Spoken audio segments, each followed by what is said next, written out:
Welcome to Tell Me Your Story, New Paradigms for a New World. I'm your host, Richard Dugan, and I thank you so much for joining us on the radio broadcast at 7 a.m. and 7 p.m. on a Sunday and Monday mornings at 1 a.m. The broadcast podcasts are available on SoundCloud, iTunes, TuneIn Radio, Spotify, Stitcher, Player FM, Blueberry, as well as richarddugan.com, the homepage, as well as the radio show's page. And we encourage you, if you can, to support us financially to keep the programs moving forward and take care of all of the ancillary things through PayPal and Patreon accounts. They are for your security as well as ours. We hope that you will do your part and do what you can if you feel led to do so. We'll even take energetic support as well. And we also encourage you to go to our guest's website. We'll be giving you that during the interview so that you can continue your evolutionary process. We also encourage you to spend time in meditation and prayer and just quiet time during 2020, the year of perfect vision, and the 2020s, the decade of perfect vision. And we hope that you will do that. Listen to that still small voice, that divine self, your higher self, and follow the promptings. And find that still, small, quiet, peaceful place where you can just relax and get a hold of what's really important in your life. We encourage you to do that. And we also encourage you to stay tuned to Tell Me Your Story, New Paradigms for a New World. I'm Richard Dugan. Stay tuned.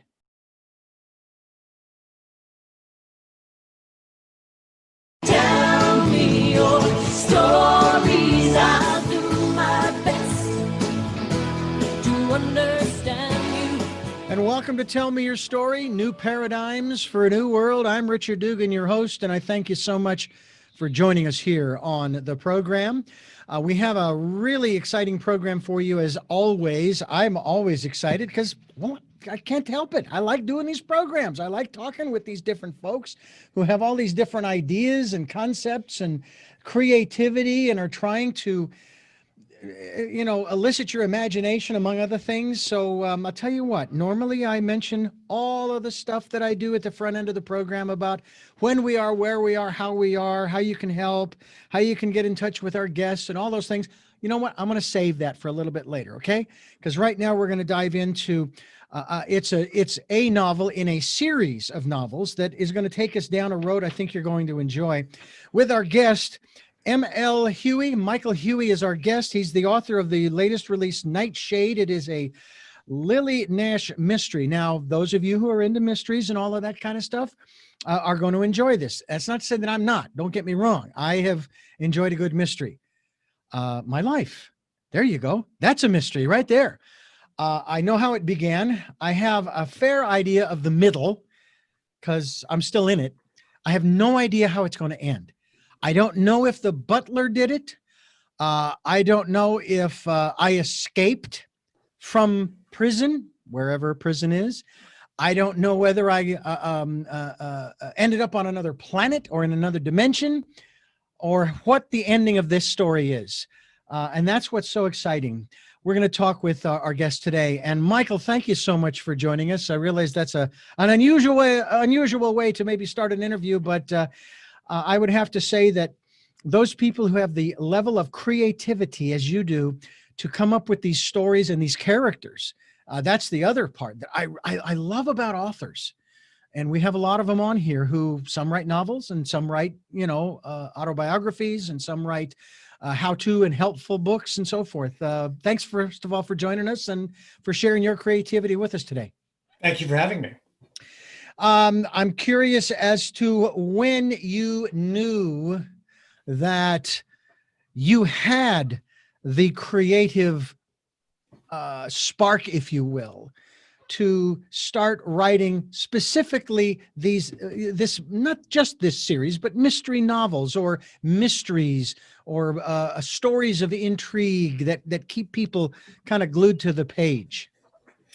I think you know that pretty early on, and what intrigues you, excuse me, as a young reader. So yeah, I mean, I was always kind of gravitated towards,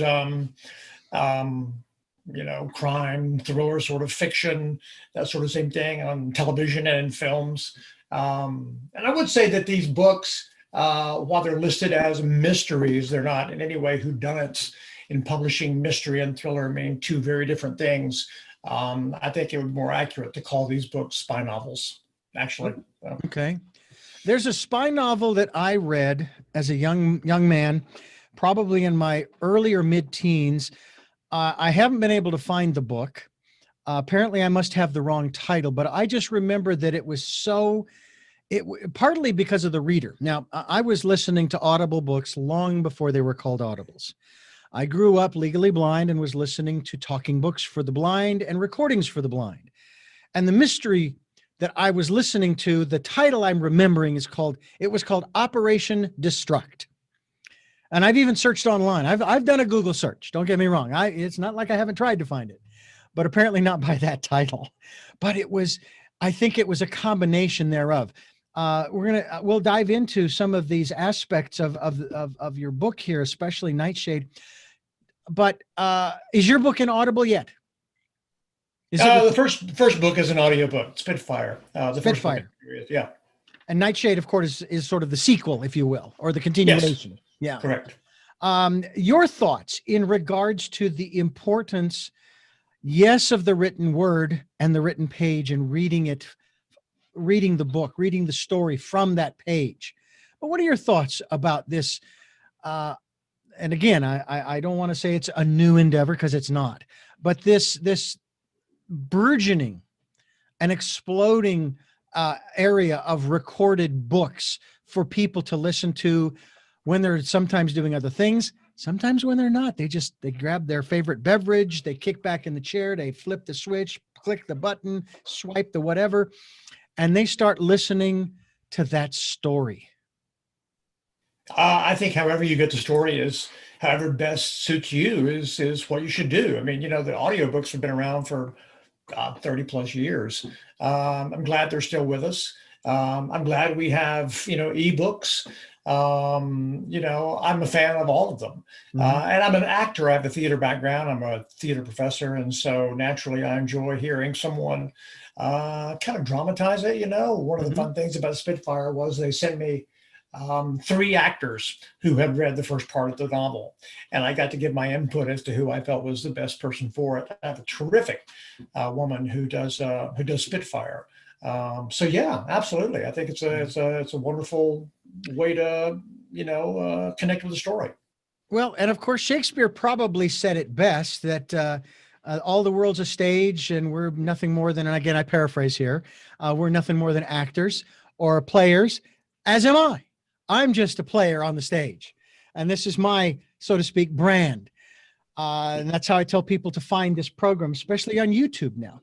But we all play roles, don't we? I mean, regardless of what time of the day it is, depending upon who we are interacting with, we are, so to speak, I mean, you do this as an actor, you put on a mask for a particular character and you become that character. I mean, that's one of the most amazing things I think about some of these movies of real life people and those who knew the real person. And all of a sudden they say, oh my gosh, this guy, whoever, or gal, whoever it was, I could have sworn the person they were portraying was right there in front of me. They were so, it was like they were channeling this person.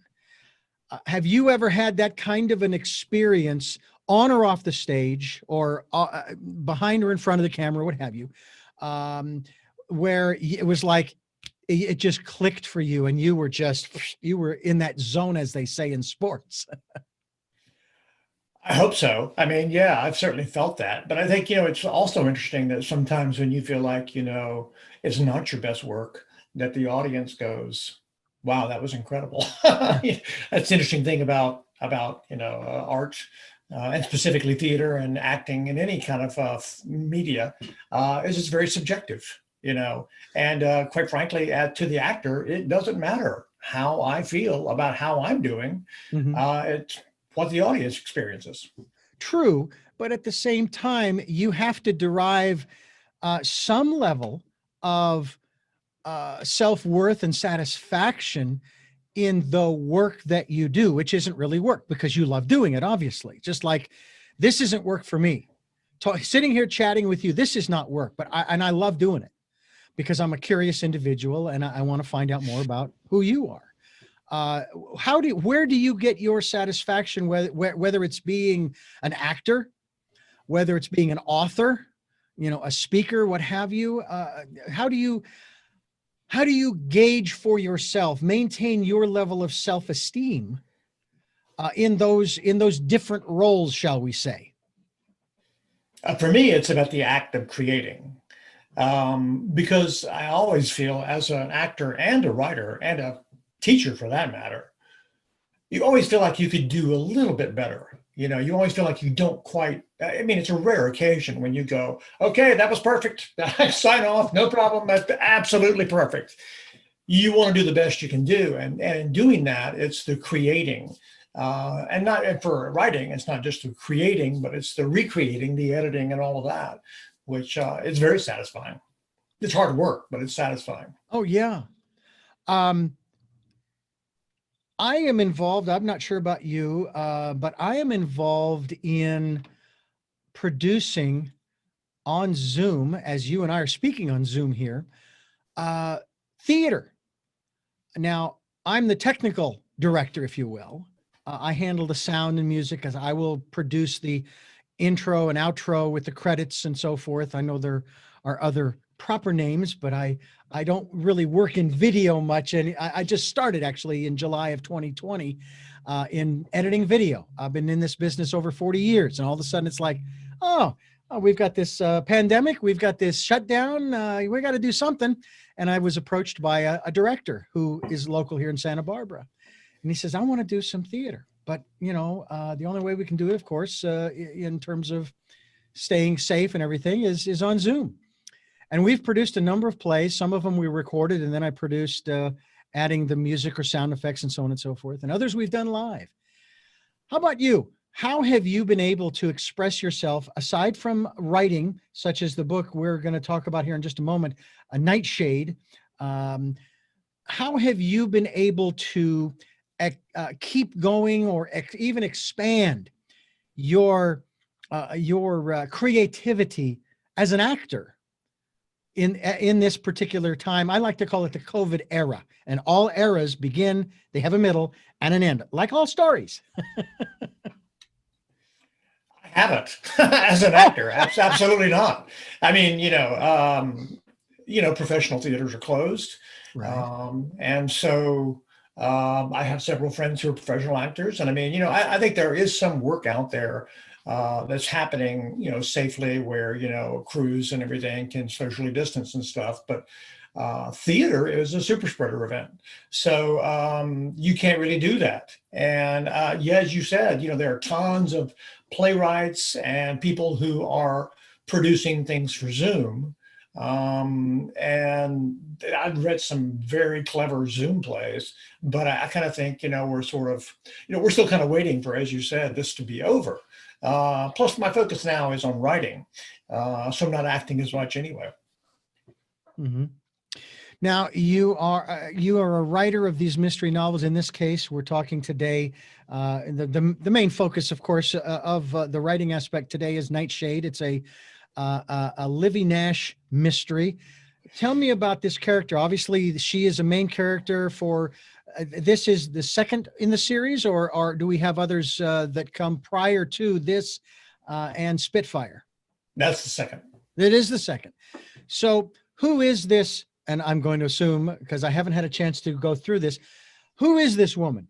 Where did she come from? What stuff did you create her from? Livy is a young British woman who lives in the World War II and the post-war era. This is actually true, absolutely based on what happened. Livy was recruited to be a spy during World War II. The British, and to some extent the US, recruited amateurs who had language skills, gave them 12 weeks of training in various espionage techniques, sabotage techniques, and then dropped them behind enemy lines in places like France, Poland, Yugoslavia, where the Germans had occupied those countries. So Livy is one of those. But these books take place in the Cold War period, the very early Cold War, 46, 47, Nightshade's in 47. And Libby is a spy working for Ian Fleming. Oh, wow. Who, if I, Ian Fleming, James Bond? Ian Fleming created James Bond. Okay. Yeah. It's like, I've heard that name before somewhere, only a few times in my short 60 years on the planet. When you are writing, when you are creating and you're putting the words down on paper or clicking away at the keyboard, and that's another quick question. I've had some authors here in the 21st century, in the decade of perfect vision, the 2020s. I'll tell you about that in a moment. Some people are still writing their works in longhand. I don't know if it's a pen or pencil. All I know is they're putting writing implement, could be a quill for all I know, okay, to paper or parchment. They're doing it old school, as they say. How about you? What method or form works best for you? I write on a computer. Okay. When you're writing, when you're creating, when you're putting the words down, when you're creating the scene, when you're painting that picture for us, do you see that in your mind's eye? Is that how you are able to put that together? Absolutely.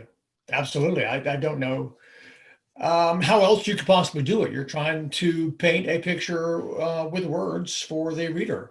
So for sure, yeah, very visual. Okay. And do you see any of either of these particular works as being transformed into something of the visual arts, specifically maybe theater, maybe movie, maybe miniseries, that kind of thing? Is that something, obviously down the road when it's safe to do so, that you would even want to broach that kind of thing? Or are you're just satisfied that I've got the hard copy right here, that is good enough for me, I'm real happy?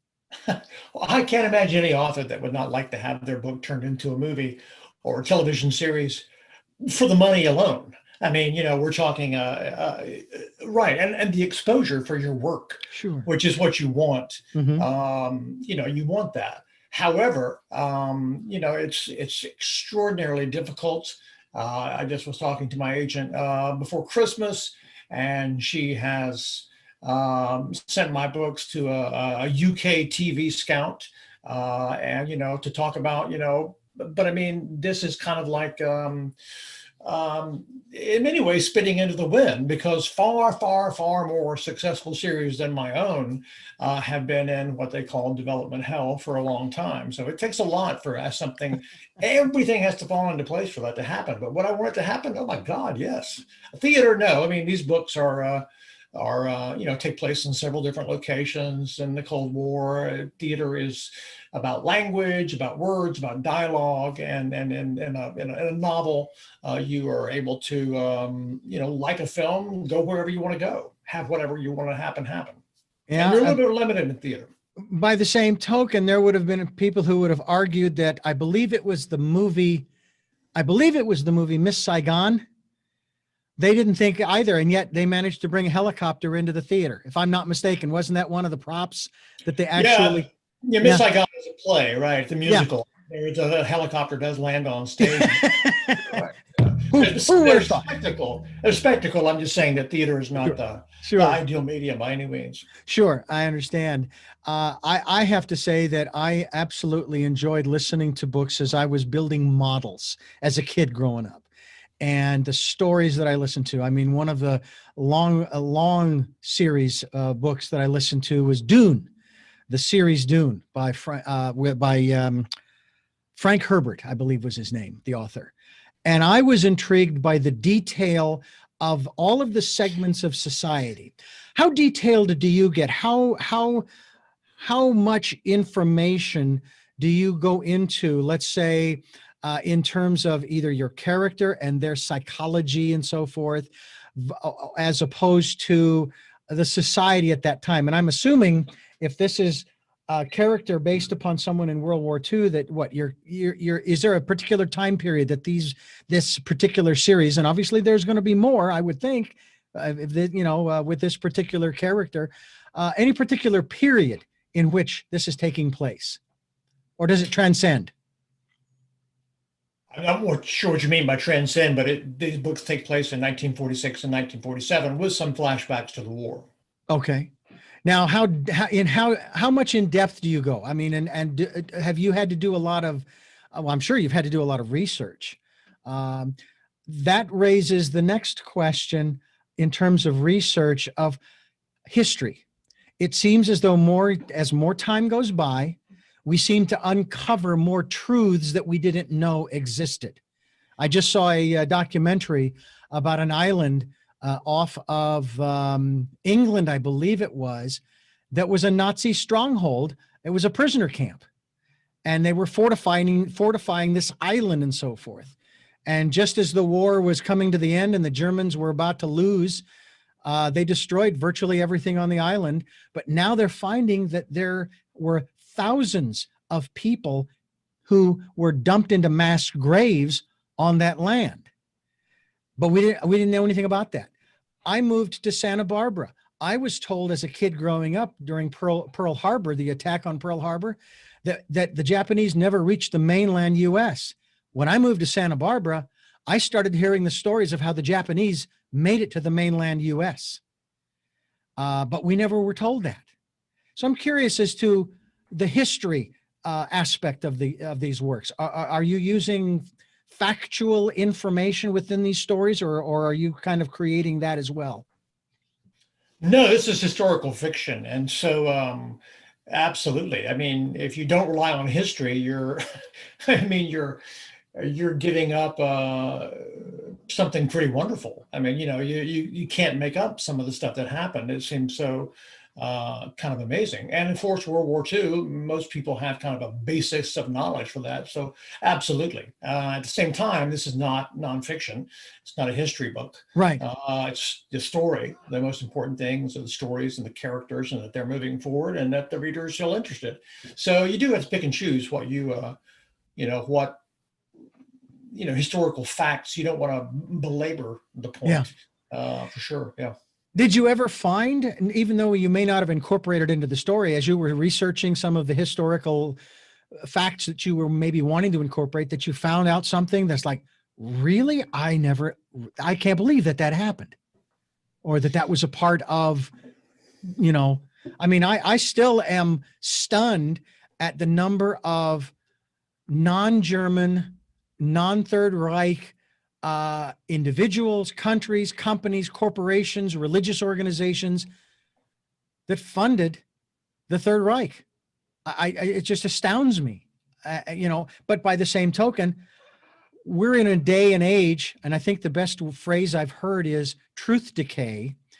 We're in an age where we've got massive truth decay, if you will, and it's like, who do you believe? So how were you able to vet that kind of information? And again, I know this isn't a history book, but I'm curious about your research process. Well, you find out a lot of things and then you forget it.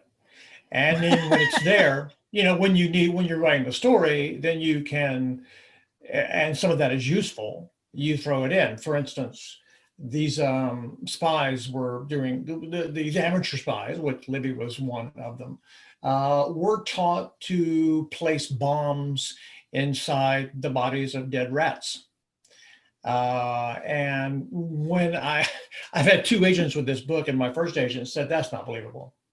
Let's say dogs. And I thought, well, really, you want to turn people off? You want to talk about planting bombs in the bodies of dead dogs? But it was rats, actually. Actually, a graphic you can find online from the training manual. So yeah, that was kind of extraordinary. Well, and when you think about that fact compared to modern day, and even just going back to 9/11, who would have ever thought anybody would take an airplane and use it as a weapon? I mean, in that fashion. I mean, certainly in World War II, the Japanese kamikaze pilots, they did, but that was a whole different thing. You were in combat, and that's what they did because they wanted their empire to win. So it's like there is nothing anymore. And if you're not thinking outside the box like you're talking about here, then you're going to miss something. And that's one of the things I find interesting about our our intelligence services, they miss something because they didn't choose to think outside the box. They just kept saying, "Oh no, this is the way that they always do it, and so this is the way they'll always do it," until they don't always do it that way, and then suddenly you're surprised. It's like, where is your imagination? Because they got a great one, unfortunately, or not so great, if you, depending upon your perspective. But this ties into also your journalistic aspect. You've been a journalist, what, for about what, 8-10 years or more? I wrote features primarily. Okay. Features such as, like, I mean, on what kind of subjects? I covered education and the arts. Education and the arts. Interesting. What was the one thing, or what's the general, I want to say slant, or a takeaway that you had as you were covering education in particular? And I'm guessing, what was it, here in the States, or was it over in the UK? It was, it was the United States. Yeah. Okay. What was your big takeaway over that period of time covering the art education? Public school teachers are vastly underpaid and work extremely hard, and it is a very difficult job. And yet people still go into it. That's the fascinating thing. Sure. Well, it's a high calling. I mean, you like children, and you want, I mean, it's, it's kind of stunning that the educating the future is so devalued here, financially, at least. Do you feel that, did you get the sense that, and I'm thinking here in terms of the public schools, I guess that should be the next question. Which areas of education did you cover? It sounds to me like it was primary, secondary, and so forth. Did you see anything within the system that would justify the argument that the children are being indoctrinated with progressive, leftist, et cetera, concepts and so forth, that the right is arguing that this is what the public school system is about, and you can't trust an education in the public school system because it's nothing more than indoctrination or propaganda? No. Didn't see that at all. No. What about did you go into or look into post-secondary? No. I just, again, first let me say, by no means am I an expert on the education system in the United States. I wrote features, which means primarily sort of, I guess, feel-good stories about education.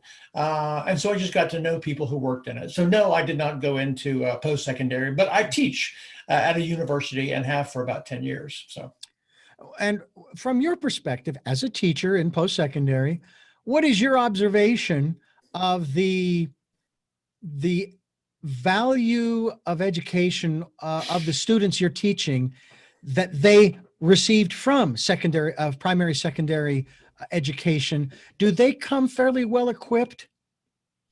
It depends on the university. Okay. I mean, obviously some universities attract extremely good students. Some universities attract people who need extra help. So to say that the public schools are spitting out cookie cutter versions of students and routing them into college is not true at all. They're all different levels. Yeah. Now, again, and I acknowledge you are not an expert. You only wrote features, feel good stories, that kind of thing. And I appreciate that, because we could use some more of that right now, a whole lot more of that. And we're getting some of that too from a lot of the news outlets and other journalists around the country. They are showing how the teachers, but also the students. This is the thing that really gets me, is the criticisms of the system.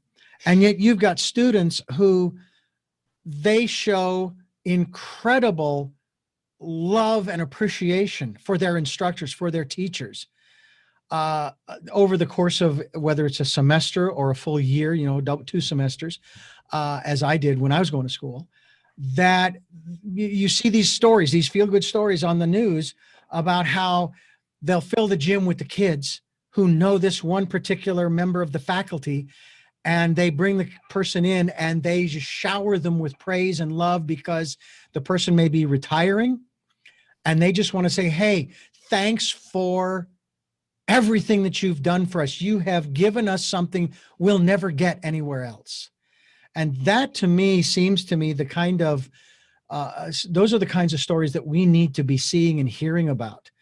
Have you thought about compiling a book in that regard to some of this kind of stuff? No, because what I covered was specifically very local. Okay. Yeah, and quite some time ago. Okay. I left journalism probably 10, 12 years ago. Now, you also said you covered the arts. Mhm. From your perspective, how important do you think the arts are to our social progression and development? Well, I'll turn that over to someone who is more well known than I am, Winston Churchill, who once said during World War II, if we're not fighting to keep the arts, this was when the Germans, I think, were looting museums and burning books, etc. And he said, if we're not fighting for the arts and culture, then what are we fighting for? The arts and culture, storytelling is how we make sense of who we are and our time. So it cannot be overvalued as far as I'm concerned. And you, being a member of the art community, i.e. as an actor, obviously that is twofold in that respect. Absolutely. And as a writer and everything I do, I mean, as a creative person. So yeah. I find it interesting too, as a kid growing up and then getting into my 20s and 30s, I would hear from the different school districts, specifically in Arizona and Phoenix, where I was born and raised. Well, the budget's really tight, so we're going to have to start cutting some of the elective courses. And the more I thought about that, I thought, no, you're going about this backwards. If you're going to cut, and you shouldn't cut anyway, but if you're going to, don't cut the electives. Don't cut band and art and music and physical ed. Cut the basics. And someone said to me once, well, what do you mean? How are they going to learn about reading and writing and math and English and physics and chemistry and so forth and all those different things? All right, very simply, let's go to band. Let's go to the baritone, which I learned to play in the band in high school. What's that baritone made of? How did they make it? Now you're getting into chemistry, among other things. How did they know which way to turn that metal once they made the tube, and how thick and how thin to make it, and on and on. And then the valves and the bell at the end and so on and so forth. You've got to have understanding of math if you're going to play it. You're going to have to know 16th, eighth, quarter notes, half notes, whole notes, silence, the bass clef, the treble clef and so forth, the bass clef, that's right. Then if you're going to write lyrics, and aren't songs nowadays, many songs, aren't they nothing more than poetry put to music? So now you're going to learn about poetry. You're going to learn about syntax. Seems to me like you're going to get your basics in the electives, and guess what? You're going to know how to play an instrument, even if it's just your own voice. How about your thoughts in regards to the art that you're involved in, specifically of acting, not just writing, because obviously writing, you've got to know syntax. And by the way, the reason I asked you about your students of level of education coming to you in the university level, I was asked to speak at University of California, Santa Barbara, at what I thought was the mass comm having to do with broadcasting, and no, it's changed. And I even asked the question during my talk, I said, does anybody know what syntax is? To which someone flippantly said, yeah, that's the tax you pay to a prostitute. They did not know what syntax was. And I put it in the context of a computer. And I remember learning DOS. And if you don't have the right characters in the right sequence, it ain't going to work. So what your thoughts in terms of your profession of acting as well as writing in terms of this aspect of education? Well, I think everything should be funded. I mean, I don't think we should cut, core subjects. I don't think we should cut electives. Um, I do understand your point, but at the same time, I do get a little, um, I guess, tired of the arts being used to teach other things. That's great, but I think the arts should be used to teach the arts, to teach creativity, to teach imagination. It's very popular sort of memes that go around that says, among my friends, this with a theater major, you can do this, and this. And I always want to say yes. And one of the things that you can do is to do theater with a theater major, and so I think that's great. I mean, I think, obviously the arts do touch so many different subjects, but I guess my answer would be, I think as a country, we can find the money to make it all be there as much as possible. And I would not disagree with you. We shouldn't cut anything, because I would much rather, and I did take an acting class with a dear friend of mine here in Santa Barbara, or in Phoenix, rather, I should say. She's a good friend I knew for 40 years. She was also an actor, a director, a teacher. And I had a blast. I had never done acting before, never even tried it, never even considered it. And then I began to realize even early on that, again, using Shakespeare's quote, that we're always ad-libbing. This interview is an ad-lib. This is improv in one sense at its best, but it and it does have sort of a direction, because we did have a beginning. We're in the middle right now, and we'll figure out how it's going to end and when it's going to end. But I kind of agree with you. It's like I'd rather go out and play soccer, which I love to play, rather than sit there and try to figure out the mechanics and the geometry of kicking the ball in the right direction off of the foot in just the right way and all of that stuff. Let's just go out and kick the ball. Let's have some fun. So I kind of agree with you there. We're talking with Michael Huie. He's the author of Nightshade. It is a Lily Nash ministry. This is the book right here, folks. So you're going to want to get yourself a copy. What website shall we send people to that we are going to be linked to so that they can find out more about you, as well as find out more about this series? My website is mlhuie.com. That's mlhuie.com.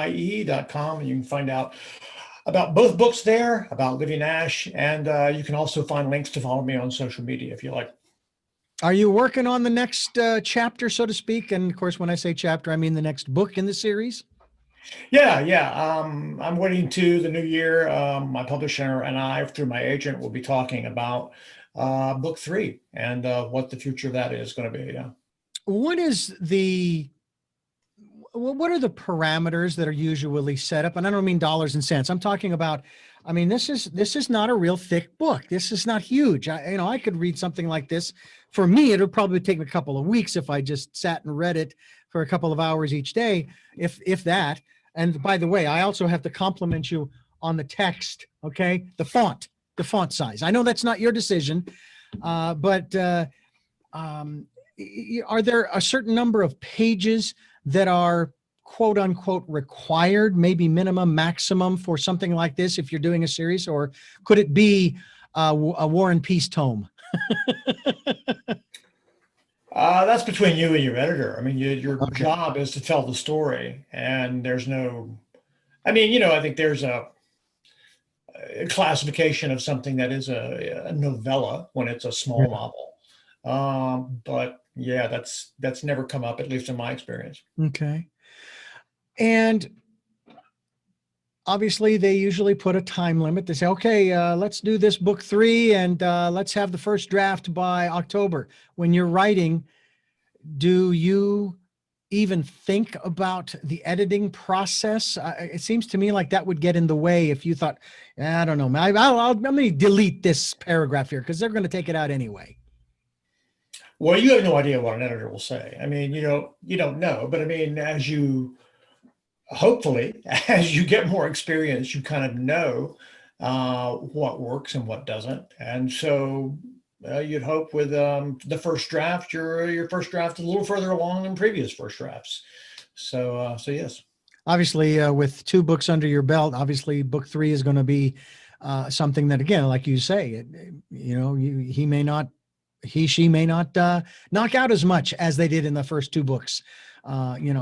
Did you ever, do you ever feel as though what they've removed was, oh no, that was essential. That's part of we need to keep that. Or I've finished what I've done. I need to let the editor do what the editor does, do their job, and we just keep moving the process forward? Or do you ever take a stand on particular segments? It's a discussion. It's a dialogue. It's not mandated. The only thing that's really mandated by the publisher is the cover and what goes on the cover and the back. Everything inside is up to me, basically, in a conversation with my editor. And I would say that in terms of things that you end up cutting, you end up adding probably more than you cut. Oh, really?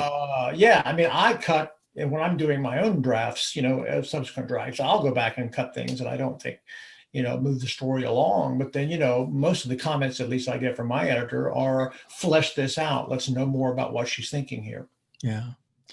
There are two parts when you talk about that. And of course, this probably applies more to the visual arts, movie, television, theater. There's one movie I saw that the script was probably 3 pages, but the movie was like an hour and a half long. And I'm trying to remember the title. You probably know the movie with Robert Redford out on a sailboat. And he was just trying to survive until he got rescued. So there was next to no dialogue. He was just doing what he needed to do, trying to catch fish and stay on top of the debris that was left after a storm had wreaked havoc on his sailboat and so forth. I don't think it was called Rescue. Anyway, and then there are other movies where there's almost continuous dialogue, and it's more dialogue than, say, action. It's not an action thriller or anything like this. It's a very intense, as a matter of fact, the movie that comes to mind I'm thinking of is, I think it's called like 12 Good Men, where there's these jurors who are debating a case, and you're in the jury room, and they're going on and on and on about this thing. And it's just conversation, but there's intensity, that goes on. Do you have a great deal of, is there a challenge in your mind as far as how much or how little dialogue might be going on in a particular scene in the storyline? Or does it just kind of, it just flows and creates itself as you type? Well, it depends on the scene. I mean, if sure. People are talking, then they're talking. If people are doing things, then they may not be speaking. And so, I mean, I guess you do want to have a balance of scene setting. Yeah. At the top of a chapter or somewhere when a new location is reached, versus sort of dialogue. I mean, I think people like to read dialogue. I like writing dialogue. So yeah, I mean, it's hard. It depends on the scene, really. Yeah.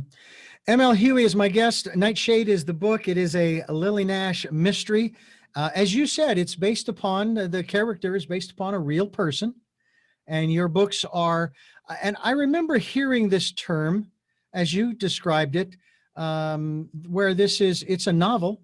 The novel itself is fiction, but there are some historical facts seeded or what have you throughout the storyline. I wanted to ask you a little bit more about your teaching, but not so much what you teach per se, as much as maybe how you teach and what it is, because of your area of expertise, how it is that you feel when you're in front of that group of students. And would it be fair for me to throw in what I said earlier about how we put masks on depending upon who we're in front of, whether it's an individual or a group of people? Of course. Are you feeling different in front of the students as opposed to in front of an audience as an actor, sharing yourself and what you know with them about the subject that you're teaching? What's going through you? What's going through Michael Huie at those times? Because I have taught very little. I don't have a teaching degree. but I taught broadcasting and editing, sound editing to a group of people. I got to tell you, I was thrilled. It was like the hour and 15 minutes went by like 5. And I'm going, no, it can't be over yet. I'm not through. Tell us about that experience of teaching. It is a performance, absolutely. A different type of performance than being in a play or in front of a camera, but it absolutely is. I think the biggest thing that I've learned about teaching over the years is about them, not about me. Excuse me. It's not about me sharing my wit and wisdom. It's not about me telling great stories. It is about them. And so over the years, I've tried to make it more about them, and tried to emphasize, the fact that the person who happens to be standing up at the front of the class cares about you, cares who you are, where you are, what's going on in your life. Because, they walk into my class 2 or 3 times a week for an hour, hour and a half, and a lot's going on outside of that, especially this last year, obviously. So yeah, that's kind of where I try to come from. I think it would be easy. I'm sure some professors do this in a college classroom, just to lecture for an hour and 15 minutes and just talk, and you listen to me and write down what I'm saying. I don't think that's very effective, especially in 2020. So I try to keep that in mind. And obviously 2020 being what it has been, it's changed the modality of teaching. How has that changed your style, if you will? Well, if you're teaching online, obviously you have to use tools more than you would in a classroom. But I teach theater, and so I don't teach economics or statistics. I teach something that is about human connection. And so even on Zoom, I try to have that feeling, that face-to-face sort of, I know who you are. Let's talk. It's a discussion class. Having a discussion with a mask on is very challenging. So yeah, you do the best you can. And I think everybody sort of has, at least in my experience, has sort of tried to do the best they can and sort of risen to the occasion, although it's tough, especially for students. I can't imagine what this would be like when I was in college if we were going through a pandemic like this. I think it's maybe harder for them than it is for people my age. Yeah. Do you think that this pandemic has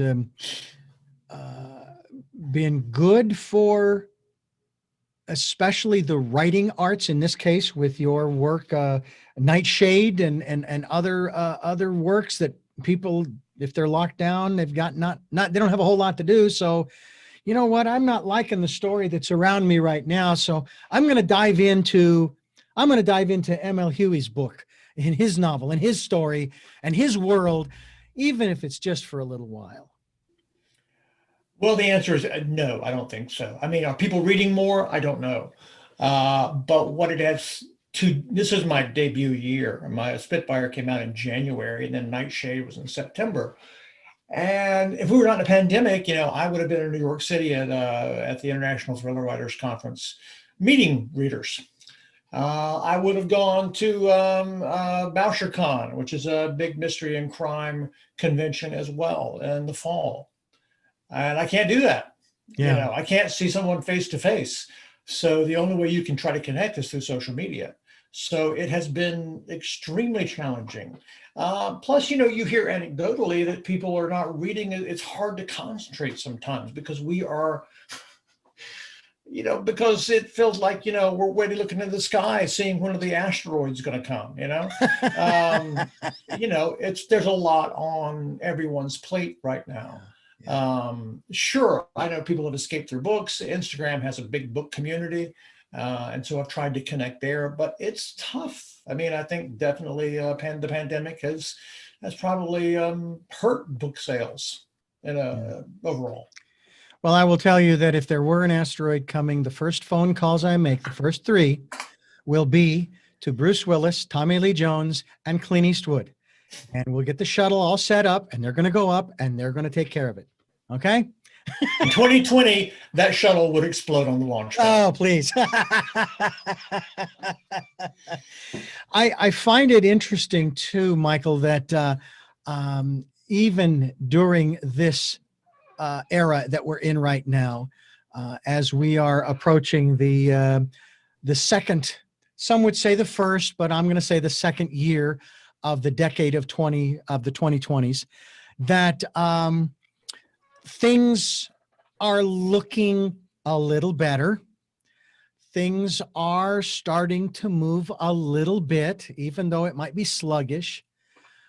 And even as I saw the changes coming back a year ago, February, March of 2020, where we shut down the country, I was actually elated because of the opportunities that we didn't even know existed that were coming. But more importantly, that we were doing something different. And that meant that the end, when we came out the other side of this particular story, was going to be different than every other time that we went through the influenza. Every other time we've been through an influenza of this, in this regard, you suffered through it. You'd go to work, you'd go to school, you'd spread it around. Everybody would get it. They'd get over it. They'd be immune, and then you'd move on to spring and summer. Whereas then you get the vaccine for the flu, and you still have that same issue, but maybe it's to a little lesser degree. But we're still doing the same thing. And I thought, great. We're doing something different. We don't like it. Many don't like it at all. And I get that. I'm not saying that we did the right thing or the wrong thing. I'm just saying it was different. And it reminds me, of course, of Einstein's comment about the definition of insanity. Your thoughts on the unfolding year of 2021, maybe comparing it to 2020 a little, because as bad as it was on one level, I also think it was an incredible, awesome, unbelievable year in terms of the way we adapted as human beings. Yeah, I'm like many people hopeful for the new year, and that's really all you can be right now, and just kind of look back and go, well, I'll be glad when 2020 is in the rearview mirror, and hopeful that 2021, at least part of it, will let us talk about something else in the country besides the things that we've been talking about. Although, it's important to talk about difficult things, and I do think even out of this pandemic, there will be some. I don't want to say inventions, but some new ways that we handle things that will be for the best. Maybe not inventions, but innovations. Sure. Yeah, absolutely. Absolutely. Before I let you go, first of all, I want to thank you for giving us this time here on the program. Talk about Nightshade. It is a Lily Nash novel. mlhuie.com is the website. That's mlhuie.com. We will be linked to your website, Michael, so people can continue to find out more about you, the work you're doing, and anticipate book 3. I'm just curious. Usually you don't have one. Most authors do not. I'm curious if you even have a title yet. Sure. I always have a working title. Whether that would be the title of the book, when and if it's published, I have no clue. And folks, just look for the Lily Nash mystery series. It's Livy. Lily. Yes. I beg your pardon. Livy. Livy. What did I said Lily, didn't I? Livy Nash mystery series on his website, mlhuie.com. I ask my guests 3 questions before I let them go, and I'm going to do that with you in just a moment. But because I left off the opening announcements, I'm going to let our listeners know that we are here on Sundays at 7 a.m. and 7 p.m. and Monday mornings at 1 a.m., streaming live at those times at richarddugan.com. The podcasts are on SoundCloud, iTunes, TuneIn Radio, Spotify, Stitcher, Player FM, Blueberry, many other locations. You folks are reposting our interviews too. I thank you so much for doing that. We are on YouTube, where you can go to my YouTube channel, Richard Dugan, Tell Me Your Story, and you can watch these interviews. You can even if it is via video, you can get to know the author or the guest a little bit better by seeing their smiling face and enjoying our conversation, I hope, and sharing that as well with others. And also, I want to remind you that if you like what we're doing, you like the guests we're bringing to the program, we would certainly appreciate any support you can give us. If you'd like to be a part of this, we have a PayPal and Patreon account for your security as well as ours.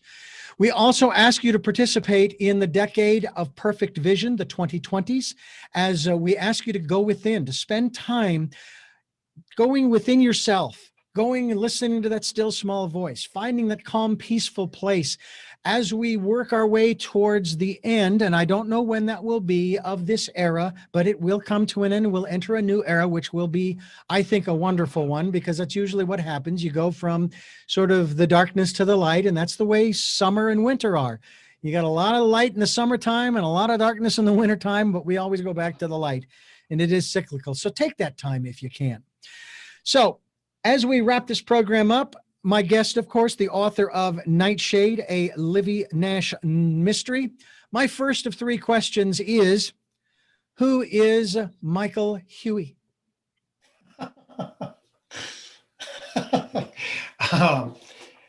Well, he's a husband, a father, a writer, an actor, professor. He's a lot of stuff. He can't decide which one he likes best. What is it that you hope to or want to achieve through the work that you're doing now? No, with my books, I hope that I think people are transformed by stories. I think people cling to stories. I think they give comfort and support, take you to new places, everything. So I hope that there are people out there who are getting that. And finally, what is your life's purpose? What is my life's purpose? Wow. I don't know. My life's purpose is to keep doing what I'm doing and do it better. Well, Michael Huie, I want to thank you for giving us the time, sharing yourself with us here on the program, as well as with others, not just through your novel, Nightshade, but also through all of the work that you do. I envy your students from the standpoint that you've got a lot of experience, a lot of insight, and you shared that with the students who are there in your classes in person when that was going on Zoom or whatever platform you're using virtually during this era. And soon, as hopefully very soon, you'll be back in the classroom face to face, maybe with masks, okay, which will be okay for a short time because that won't last either. At least being able to connect energetically with one another.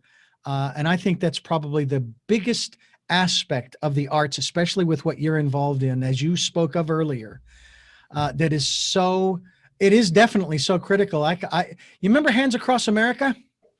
Yeah. Well, I can see the breadbasket of America being flooded by millions of people going in for a group hug when this is finally over. You know, I can see a drone overhead, and it's just, well, ladies and gentlemen, it's 760 miles wide and 747 miles long, and it's all of America come together for one giant hug that we haven't been able to have since March of 2020. And I think that what you're doing and what you share is vital towards that end, whether it happens literally or figuratively. So thank you so much. Thank you very much.